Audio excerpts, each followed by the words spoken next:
जय शिवराय शेतकरी मित्रांनो, राज्यातील शेतकऱ्यांना विविध जिल्ह्यामध्ये अंतिम पैसेवारी हे जाहीर करण्यात आलेले। तर त्यामध्ये पहिला व दुसरा जिल्हा आहे यवतमाळ व बुलढाणा या जिल्ह्यातील अंतिम पैसेवारी हे आपल्या आकडेवारी आपल्याकडे आलेली आहे। तर त्यामुळे शेतकरी मित्रांनो 2024 मध्ये खरीप हंगामामध्ये अतोनात अतिवृष्टीमुळे शेतकऱ्यांचं नुकसान हे झालेलं होतं।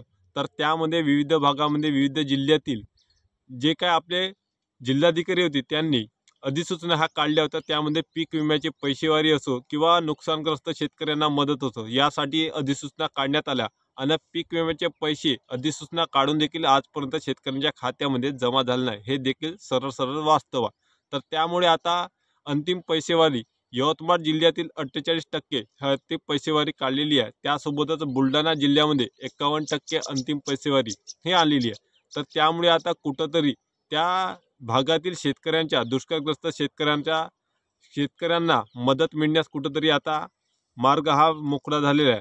त्यामुळे आता तिकडं शिक्कामोर्तब करण्यात आलेलं काय या जिल्ह्यामध्ये दुष्काळग्रस्त भाग हा घोषित करण्यात आला। त्यामुळे आता तेथील शेतकऱ्यांना जे काही पीक विम्याची रखडलेले हप्तेवारी होतं, ज्या शेतकऱ्यांना अग्रिमचा पैसे हे मिळाले नाही किंवा ज्या शेतकऱ्यांचं संपूर्ण अतिवृष्टीमुळे नुकसान झाले त्या शेतकऱ्यांना देखील आता कुठंतरी पैसे मिळण्याचा मार्ग हा मोकळा झालेला आहे। त्यामुळे आता 1 जानेवारी रोजी राज्य शासनाचे GR देखील निर्गमित करण्यात आले आहे।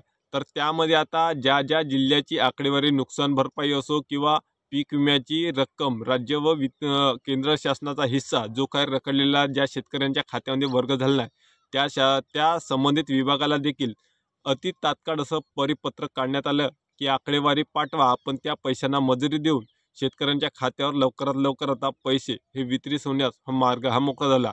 आता यामध्ये अंतिम पैसेवारीमध्ये यवतमाळ जिल्ह्यामध्ये 48%, तर त्यासोबतच बुलढाणा जिल्ह्यामध्ये 51% इतकी पैशाची आकडेवारी ही आलेली आहे। तर शेतकरी मित्रांनो, असेच नवनवीन व्हिडिओ व माहितीसोबत आपण बघत राहूया आपल्या चॅनलवर नवीन व्हिडिओ। आपण जर या चॅनलवर नवीन असाल तर लाईक करा, शेअर करा आणि सबस्क्राईब करायला विसरू नका। तो